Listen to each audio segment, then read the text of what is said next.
Think your lashes have hit their limit? Discover limitless length and full volume with Maybelline Sky High Mascara. The Flex Tower brush bends to volumize and extend every single lash from root to tip. And the lightweight bamboo-infused formula makes lashes feel weightless. Now in 8 bold shades so you can take your lashes to new heights every day.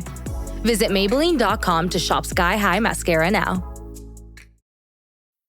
Here's my 30-second story with Guinness. As soon as my sister and I get home for the holidays, we don't even unpack. We head straight to our pub. The bartender already knows our order, Guinness and fries. We laugh all night, catch up with old friends, and walk home with faces sore from smiling. It's one of my favorite nights of the year. That was my 30-second story with Guinness. Guinness Draft Stout. Please enjoy responsibly. Imported by Diageo Beer Company, USA, New York, New York. Abercrombie Kids is bringing the cheer all holiday season and the gifts too. No matter how long their wish list is, there's always room for just one more. Whether it's a new winter coat, an extra pair of jeans, or cozy matching sweat sets, get gifting with looks they've been waiting for all year. Shop Abercrombie Kids in the app, online, and in stores.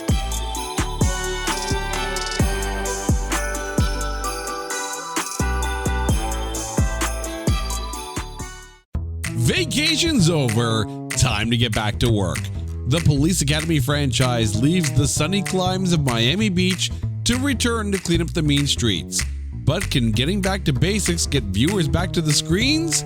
Is it more a city under siege, or just our ability to find funny in the follies?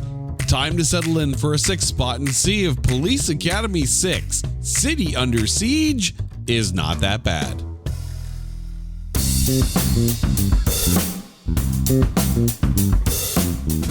Welcome, one and all, to It's Not That Bad, the podcast that looks for A grades in B movies. Hello to all of our listeners in Hattiesburg, Mississippi, and around the world. How the heck are you guys doing? We are so close to the end of our Police Academy run with just 2 movies in the franchise left to go. This week, it's the 6th spot. Police Academy 6, City Under Siege. And here to join me under siege herself, my lovely wife, Carrie. Carrie, how are you doing? I think you meant to say under the weather. Yes, and yes. But you've been troopering through not just the recording, but also the movies as well. So I think we've talked about this before. You and the Police Academy franchise. Yes, 4 is your jam. When we sat down to watch City Under Siege, was this a first watch for you? It was. It absolutely was. Looking back, I've seen the first movie several times, and most notably 4, which was always my favorite. Yeah. This admittedly was also a first watch for me. For me, like, the Police Academy franchise kind of stopped after Police Academy 5. Like, I enjoyed Police Academy 5, and I think we talked about that last week. I thoroughly enjoyed Police Academy 5 for all that it was. This one wasn't even on my radar when it came out. And even afterwards, like, you know, after a while, right? Like, you follow a franchise for a little bit and then you just kind of drop off. Right now, everyone who ever watched the Friday the 13th series said, yes, I completely understand. Or even the Nightmare on Elm Street, where they're like, they made how many? No horror, though. This is all comedy. We're about to cover City Under Siege, part 6 in our 7-week jam on Police Academy movies. But before we do, it is time to take this 6th spot in the franchise and trailerize it. A crime wave has hit the city, causing panic and fear in the hearts of the citizenry. Or put more accurately, a couple of places along a very specific geographically located section of a major metropolitan area have experienced a few inconveniences that are sure to be covered by their insurance companies. But that doesn't stop the mayor from bringing in the best of the best to help put an end to this threat to humanity. And by best of the best, I mean the best of who's left. The usual suspects are back at it in this video evidence of a surefire HR case for Captain Harris. Will anyone survive Police Academy 6, City Under Siege? Rated PG for pranks galore. I'll admit, as we get deeper into the Police Academy franchise, I find it harder and harder to rate the trailerize because there's a stretch where these films are kind of the same. And I don't know if you found that. I mean, yes and no. They've all been different enough. Different-esque, yes. It's not like they're cutting and pasting and rinse repeat the same Not gags. entirely, although there are some things that are repeated. You know, the hook's quiet to loud prank, the high tower is big and menacing, he doesn't say a word prank. Like, these are kind of staples of the franchise. And this is one of the things I realized, because it kind of happened when we got to the Sharknado series, in that after a while, they kind of blend in a little bit. Yes. Okay. You know what? Yes, because as I was saying before we started recording, I'm not even sure if I remember this movie specifically. We watched it, maybe a week and a half ago? Something like that, yeah. And there's been a lot of other movies watched in between, thanks to Grading on the Curve. For the record, that episode drops New Year's Eve, and oh dear God, the movies we watched so you didn't have to. But go on. Yeah, so they all kind of blend in, Mm-hmm. but this one was different. Really? Yeah. I felt this one kind of lived in almost like the pocket between 2 and 3. But this one had the Scooby-Doo ending. It did, to a point, and you're kind of right on that. But let's get into the film. You could just leave it as I am right. and end of show. Thanks, everyone. Have a good night. That's why I quickly started to say, let's get into the film. But let's get into the film. The movie stars Matt McCoy, Michael Winslow, David Graff, Bubba Smith, Marion Ramsey, Leslie Easterbrook, George Gaines, G.W. Bailey, Lance Kinsey, George R. Robertson, Bruce Mailer, Kenneth Mars, Garrett Grayman, Brian Seaman, and Darwin Swalve. There's an almost starring in this one. Filmed a scene, but then that scene hit the cutting room floor, none other than Motley Crue frontman Vince Neil. Oh? But that scene never made the final cut. Oh, I'm intrigued. Do you have more details how he played into this? All I know is Vince Neil filmed a scene and it never made it to the final cut. Boo. The movie is written by Stephen Kerwick and directed by Peter Bonners. Had a budget of $12 million. Domestically, it only made $11.5 million. Worldwide, $33 million. When it was released on the March 10th, 1989 weekend, it debuted at number 2. So this is actually the first Police Academy that did not debut at number 1. Number 1 that week was the second week of Lean on Me with 4.5 million. Police Academy 6 had 4 million. Also debuting that week in wide release was Chances Are at number 4 with $3.6 million. And even further down the list, in very limited release, in only 46 theaters, I freaking love this film. I love this film so much. The Adventures of Baron Munchausen debuted at number 16, bringing in $597,000 in those 46 theaters, the greatest Robin Williams cameo of all time as the King of the Moon. But of course, the reason why we are here, not just because I found a box set of Police Academy films at a store and we decided to watch them all, are the critics. Over at Rotten Tomatoes, the film has a popcorn meter of 29% and a tomatometer of 0. Over at IMDb, has a 4.4 out of 10 star rating for a 44% score. Metacritic, a Metascore of 16. The Movie Database, 51%, and Letterboxd, 2.2 stars out of 5 for a 44% score, giving this film an aggravated aggregate of 30.6. Now, I know we have said that 4 and 5 getting 0 ratings from the tomatometer is an egregious crime. This is the first time I would sit there and say, they're starting to get close to that 0%. I don't think it's a 0%. I think no film is a 0%. I really do. You could show me the worst film possible, and I'd be sitting there going, yeah, at least there's got to be something in there. But it's 0%. Actually, even the aggravated aggregate of 30.6. Are they close on this one?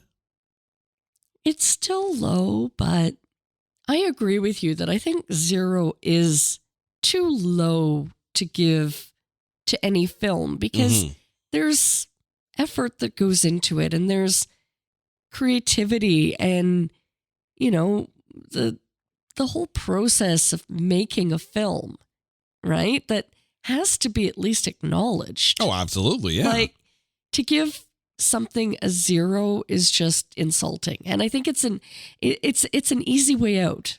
Yeah. You know, for critics. But 30, I think, is a little bit more fair. I mean, it wasn't the greatest of great movies. It wasn't even the greatest of Police Academy films. No, but it told the story and, you know, still had the air of fun. Mm-hmm. And I think that's what has been the takeaway from this 2-month long endeavor, catching up on all the police academies, is that they are at the core, you know, taking something as serious as a police academy, right? Yeah. Where I'm sure that their every day is very serious training. And it makes it fun. I will say that I think if you watch these like individually, like if you're going to binge watch every single Police Academy film, you're going to feel like it is a little bit repetitive. But I think it's one of those things where taken individually and separated from the others, I think it's one of those things where even the worst of the Police Academy films on its own, watched independent of everything else, still has enough funny in it for you. It just feels like a slog when you're 6 films in. And I could see why critics would be done with the franchise by the 6th film, but we're not done yet. When the holidays start to feel a bit repetitive, reach for a Sprite Winter Spiced Cranberry and put your twist on tradition. A bold cranberry and winter spice flavor fusion, Sprite Winter Spiced Cranberry is a refreshing way to shake things up this sipping season. And only for a limited time. Sprite, obey your thirst. In Walmart's Newville, time was ticking away. Only a few nights left till the big holiday. But last-minute gifters had no need to worry. Walmart Express Delivery got their gifts in a hurry. From Nintendo to Nespresso and Lego flowers, they could check off their lists in as fast as an hour. All of Newville, East, West, South, and North could order gifts up until 5 p.m. on December 24th. So this holiday, just do as the Who's do. With gift delivery this fast, they all gasped. From Walmart, who knew? Subject to availability, terms and fees apply. Kraft mac and cheese is the best thing ever. It's even better than pop music. You look just as natural enjoying us at age 13 as you do 55. Kraft mac and cheese. Best thing ever. Let's get into the breakdown. We start with Matt McCoy returning as Nick Lassard. Your thoughts on him? I like him. I don't like him as much as I like Mahoney, but he's good. He's kind of got that more serious air about him. Maybe that comes from, you know, being the nephew of Commandant Lassard. Yeah, you know, like clearly he's following in his family line, right? Well, you know, it's funny you mentioned that because if you remember all the way back to the first film, a month and a half ago, Mahoney, his father was a cop. It's the only reason why the chief at the precinct didn't put him in jail because of his father. Yeah. Right. But the thing is, Mahoney's character felt like he was trying to do everything he could to not be his father. Right. And here you have Nick, who really feels like, you know, policing is the family business. Right. And he does that with pride. And I think you wanted something different than Mahoney. I liked Matt McCoy in this film as Nick Lassard more than I liked him in Police Academy 5, mainly because that role was supposed to be Mahoney's, and then when Steve Guttenberg didn't return, they had to rework that role a little bit, but a lot of the gags stayed the same. Nick Lassard felt like his own character in this, and I think that worked better for Matt McCoy. I agree. I mean, I really like that they gave him the opportunity to almost be the lead investigator. Yeah. Right? Like they ran with his instinct, his intuition, and although it didn't turn out so well, but that wasn't his fault. He was right. Yeah. But the other thing too is they don't really use him that much when it comes to the pranks. But I think that, again, that also lends to the credence of Nick Lassard, the very last name being Lassard, right? He's a cop. He's in a cop family. Like, this is the character. I think by keeping him away from the majority of the pranks lends more credence to McCoy's character. That kid's going to go far. Right. Michael Winslow returning as Larvell Jones. I'm so glad I get to say this because it's not a Police Academy film without Jones. And we don't have to have a Police Academy film without Jones because he's one of those three characters that has been in every single property. But your thoughts on him in this one? He's so great, as always. I mean, his sound effects are always on point. They're always pivotal to the scene, and they add so much humor and so much. I mean, would it really be a prank on Harris without his sound effects? Right. I mean, the other thing too is that for a franchise that was basically on the shoulders of Steve Guttenberg for the most part in the beginning, right? The biggest name on the cast are, not even arguably, he really was the biggest star of the Police Academy franchise. And then, of course, he doesn't come back.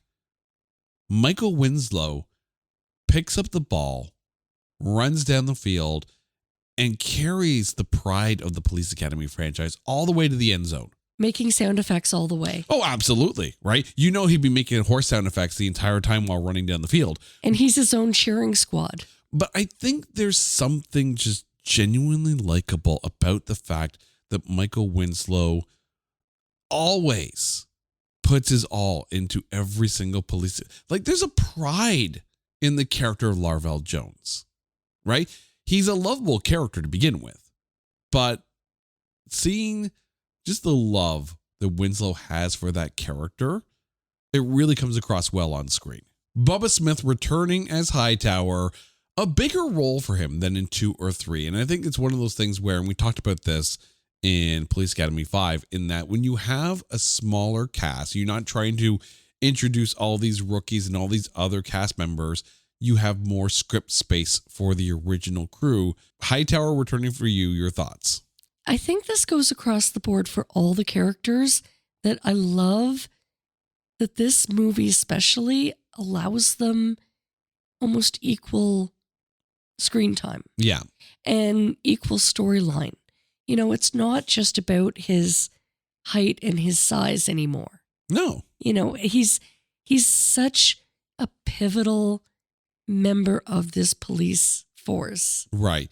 It feels like you have those 6 spots that need to be filled, right? Jones, Hightower, Tackleberry, Callahan, Hooks, and at the beginning, Mahoney. And now you have Nick Lassard. Throughout all the other characters that they've introduced through the movies, your core is there. The core 6. I love the fact that Matt McCoy returned. It adds a bit more stability to the franchise. We don't have new characters on the police side to get to know. Yeah, there's going to be new villains. That happens every time, right? It's going to happen because they get caught. But to have that core 6 is important. And I think with 5 and 6, they were able to spread that wealth evenly. Hightower gets to do way more in this. It's no longer just he's big and he stands there and the criminals cower. No, we saw In 4, him getting in on the pranks with the prank that they pulled on David Spade and Company, right? And in 5, he was, again, a much bigger presence. Here, while it's not the best script compared to 4 or 5, Hightower still gets a lot to do. David Graff returning as Tackleberry. I'm curious. I don't know if we know more Tackleberries now in the franchise or if we know more Lassards, because I think they keep on introducing more characters, because here we get to meet young Tackleberry, albeit briefly, but it's also nice to kind of check in with the family as well. How fun was that? Their little gun battle? Also, how much time has passed? Right? And where was the mom in all this? Is she away on an assignment? I assume that she's on duty or undercover. Although there are that many guns in the house, I'd probably want to be undercover as well. But I think, again, Tackleberry is kind of a one-note joke as far as being the gun nut, but he gets to do a little bit more here. And again, you allow him to take charge when they're hunting down the criminals and allow him to get a little bit more gun crazy. And that works for the character of Tackleberry. I loved Mrs. Feldman's very small cameo in this. Okay, I need to bring this up, okay, since you did. Billy Bird returned. Very small part. And we met her in Citizens on Patrol as Mrs. F, Mrs. Feldman. But if you take a look at the cast listing, she's listed as Mrs. Stanwyck. Oh. In this script. So I don't know if they married her off or something and she changed her last name, because let's be honest, Mrs. F, she was kind of feisty. I wouldn't put it past them to say, well, Mrs. Feldman found herself a young guy and she got married and changed her name to Stanwyck. Okay, cool. I'll buy that. What I don't buy is that she's not currently on the force. I mean, she was great. Okay, but she was never a cop. She was a citizen on patrol. There's a difference. Maybe now she's undercover. Well, what was she doing at the art gallery? Leslie Easterbrook returning as Lieutenant Callahan. Kind of the same jokes for her in this one, with a little bit of a twist, because at times they have her, like, she knows that she is a magnet to men. And there's times in this film where she's walking around and it's almost like she's either toying with them or she's annoyed by them, right? There are times when she looks annoyed by the number of men following her. But then you get this moment where they're chasing down the bad guys at the end, and this guy shows up with a big shotgun, and she's instantly aroused. And I'm like, first of all, what happened to Nagata?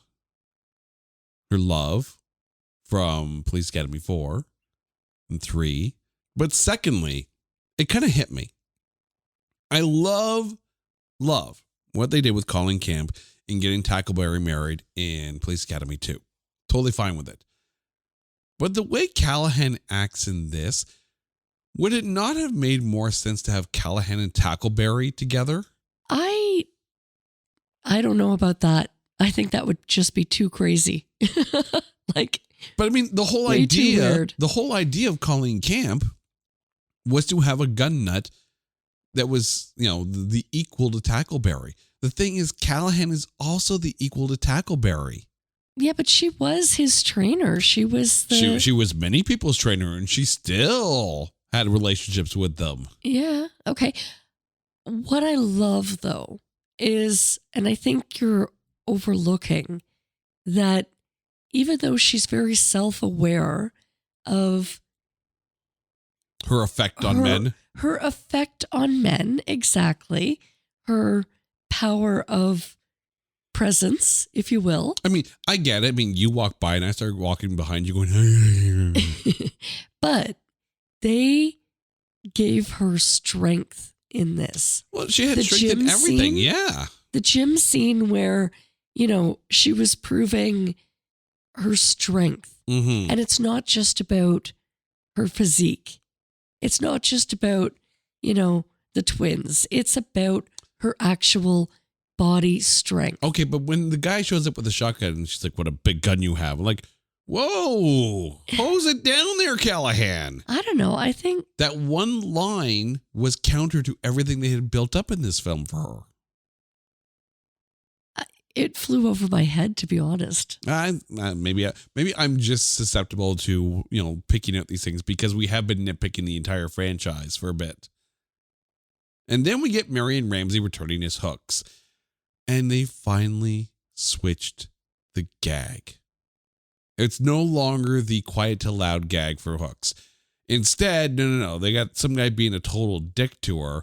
And then she's like, cool, I'm going to write you up for this and this and this. And still in the sweetest possible voice. Like, I love that they gave Hooks the all out of F's to give persona. And I loved it for her. George Gaines returning as Commandant Lassard. I normally love Commandant Lassard. I do. Especially after 5. Because 5 felt like almost like a love letter to George Gaines.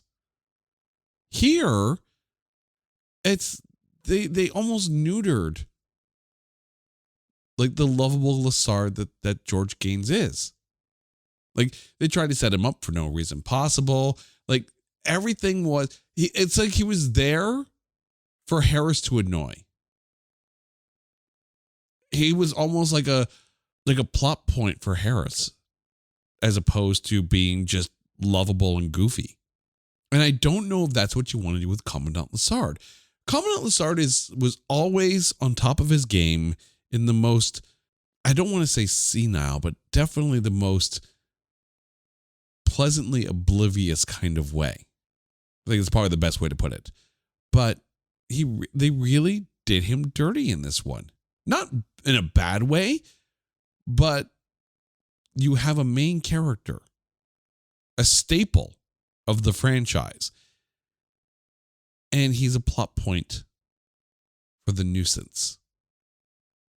I think it was relevant, though, to at one point, the evidence was mounting that he was the rat. He was the mole. Evidence. There was no evidence whatsoever against him. Found in his office? No, they found like the jewels. The jewelry in his office. Worst freaking cops ever. Like, do you not just sit there and go, maybe it's a plant? Also, when would Commandant Lassard ever do something like that? If you had told me that they had planted the stuff in Fackler's locker, I would have understood that, because Fackler comes in out of nowhere after having not been there for 4, not been there for 5, barely there for 3, and useless for the majority of the film. Yet they brought Bruce Mailer back as Fackler. Why, I don't know. They almost brought him in for comic relief, but it wasn't funny. It didn't land. Yeah. I apologize to anyone who's a fan of Bruce Mailer. I don't like the character of Fackler. I don't. This is like just stupid slapstick for stupid slapstick's sake, right? Now, had they tried to pin the diamonds on Fackler, then you brought him back for a reason, because then it's a failing of Lassard for bringing him in. Okay, fine. You have a reasonable, familiar face to pin the crime on. A perfect patsy. Fackler would have been the perfect patsy, right? And then Lassard could have said he was going to step down because it was his move to bring Fackler in. This would have made that whole scene make much more sense, instead of trying to pin it on Lassard, and because that's not the Commandant. No, it's not. But Harris was absolutely loving it up. Of course he was. But the thing is, he could have, it doesn't make, no matter how much Harris doesn't like Commandant Lassard, even he has to know that wouldn't have been Lassard's style, right? But someone coming back out of the blue, one of Lassard's boys, and it was Lassard who brought him back, then it's a judgment error on Lassard in Harris's eyes. That would have made more sense. That's the only reason why you should have brought back Fackler. But that's just me. Gonna do these two together because they are, in essence, Pinky and the Brain. G.W. Bailey as Harris and Lance Kinsey as Proctor. They really got the majority of the moments in this film. This felt like the Harrison Proctor show. I do almost wonder how it would have played out if they were pegged being the, being the crooks. Yeah, being the crooks, or at least the mole that's giving them information. But the thing is, I mean, Harris has been saved a few times in this franchise.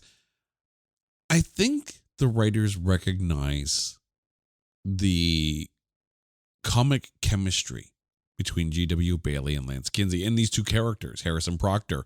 They're so Pinky in the Brain. They're so good at being so clueless together. And the fact that Proctor sees everything while Harris is completely oblivious and monologuing his way through everything. It's almost like Roadrunner Coyote kind of stuff.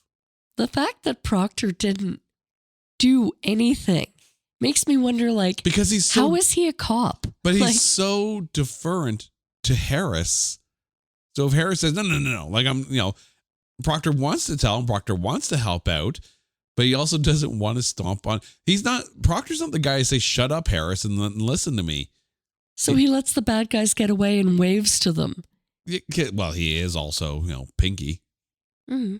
He's definitely not the Brain. But this film took advantage of that comedic chemistry and kind of leaned into it.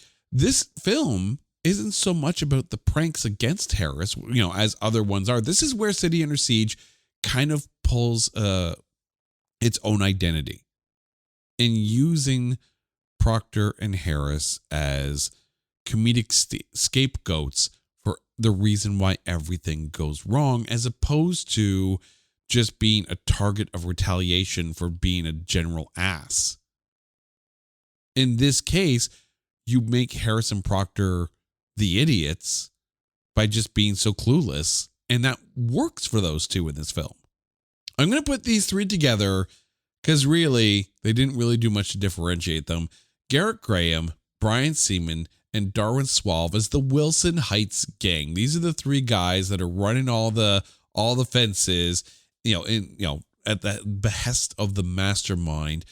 But they really didn't do much to develop the three characters. They just put them there as almost like a Larry, Curly, and Moe of crime. No, but how fun was it that they each in their individual battle scene against the police brought out almost the best of all the characters that they matched up with. Yeah. Jones and Hightower. This is comic book combat 101, right? Where you have three people against three people, and the villains are going to be almost the equal to the good guys, right? If you had Captain America, Thor, and Iron Man, you would have Iron Man go up against someone with some kind of armor as well, some technological thing. You'd put Thor against Loki because that's magic against magic, or Asgardian against Asgardian. And you'd have Captain America go up against someone who is equally as strong, like the Red Skull, who also had the super soldier serum, or the Winter Soldier, whichever part of the MCU you're looking at. This was kind of the same thing. It's almost like they teamed up and paired off with their equal. It's comic book combat 101. But to the same token as well, they're not like a team with Three Stooges, right? They are actually effective, more so because Harris and Proctor are so ineffective as cops, but they actually are the ones pulling off, they're decent crooks. The cops are the ones that, Harris and Proctor, they're the ones who are ineffective. I love how they're not taking their, business meetings with their leader. They're fearless, Dr. Oz behind the behind the screen. The mastermind, yes. Yeah, Dr. Evil. But they don't take it seriously. They're still playing around. The two guys are goofs, yeah. They know that they're not seen, but right? It's it's Police Academy 6. They're aiming for the lowest common denominator. They're looking for kids who are going to laugh at hit to the groin kind of humor. And I know that's your bag. I get it. I understand. I'm not funny. I know you do. But they're looking at people who find those kind of things funny and keeping the humor at that level. It's lowest common denominator. It's good. It brings the chuckle, but it's not highbrow comedy. Are you calling me a lowbrow comedy watcher? Well, if the boot fits. Yeah, I went there. I was about to say I woodied you, but that would be really out of context. That escalated real quickly. This just took a Callahan turn. All right, before we get to our next character, I need to pause the show for a second. What we are about to talk about is a major plot point spoiler. So if you have, and I don't want to do the math here, but the math is there. If after 35 or 36 years, you finally get the idea that you want to watch Police Academy 6, City Under Siege, stop the podcast right now, go find a copy and watch it and then come back. And welcome back to the show as we talk about Kenneth Mars, who is the mayor of the town, but also the mastermind, the one pulling all the strings of the crime wave so they can regentrify along that bus line. Yeah, it's a real estate scam. That's all it is. But your thoughts on Kenneth Mars? You know, I should have known from the beginning he was just so ineffectual as a mayor. How the hell did he get voted in as the mayor? What, corrupt politician gets voted into office? That never happens. Okay, but he was just so daft. He's like definitely there for comedic relief. But do you notice, though, that when he's acting as the mastermind, he's not searching for words. It's almost like he's Clark Kenting his way through the mayorship, and then rather than being Superman, he's also Lex Luthor at the same time. Which is kind of funny that the fact that it's a real estate scam makes it so 80s Superman. Yeah, I don't know. He was just all over the place. But yeah. I did appreciate the Scooby-Doo ending. And it totally was a Scooby-Doo ending. It totally was. And even the fact that the Scooby-Doo ending leans to the fact that usually the one at the end who did it all and would have gotten away with it too, if it wasn't for those darn cops, is usually the one that they first meet. That's not a suspect per se. It's usually the Scooby-Doo way. Admittedly, the whole searching for words gag got tired real fast. Mm-hmm. So I kind of almost appreciate that he was also the mastermind and that he wasn't that kind of, how do I put it here, vocabularily challenged as the mastermind. It almost feels like that was a front that he was putting, like a public front that he was putting on to detract people away from what he was doing behind the scenes. Oh, maybe they voted him in because, let's throw the idiot a vote. Let's give the pleasant idiot a vote. The guy who, he's just like us. He can't think of words. Oh, he knows words. And he knows bus lanes. And he knows that this ain't gonna fly. I'm sorry, City Under Siege. You found a mediocre plot point and buried it. Before we get to our MVPs, I'm going to ask you a question here, because I know we still have one more movie left after this. But at some point in every franchise, you have to sit there and say, okay, did we jump the shark yet? Which was really funny when we did Sharknado, because they were jumping all the sharks. But that was part of the story. So I'm going to ask you, had this franchise left off after Assignment Miami Beach, would it have been deemed a bit more successful? Like, was 6 the jump the shark moment for you? I don't think so, but I think I want to wait to watch 7. Is that strange? Like, I want to hang on till the end. See, I think that and again, this is just me. I enjoyed Police Academy 5. I did. I think had they called that a curtain call, you got through the last film, you did it, finding a decent replacement for Mahoney, because you were forced to, right? Because Gutenberg didn't come back. Had they ended it there, I would have been a happy camper. 6 felt, it's like, okay, well, everyone's back, so I guess we had to come up with a script now. And I know not everyone comes back in 7. We're down to a core 3 in the next film. So even if you had finished off here, I think you could have said, okay, we tried our best. This is time to stop.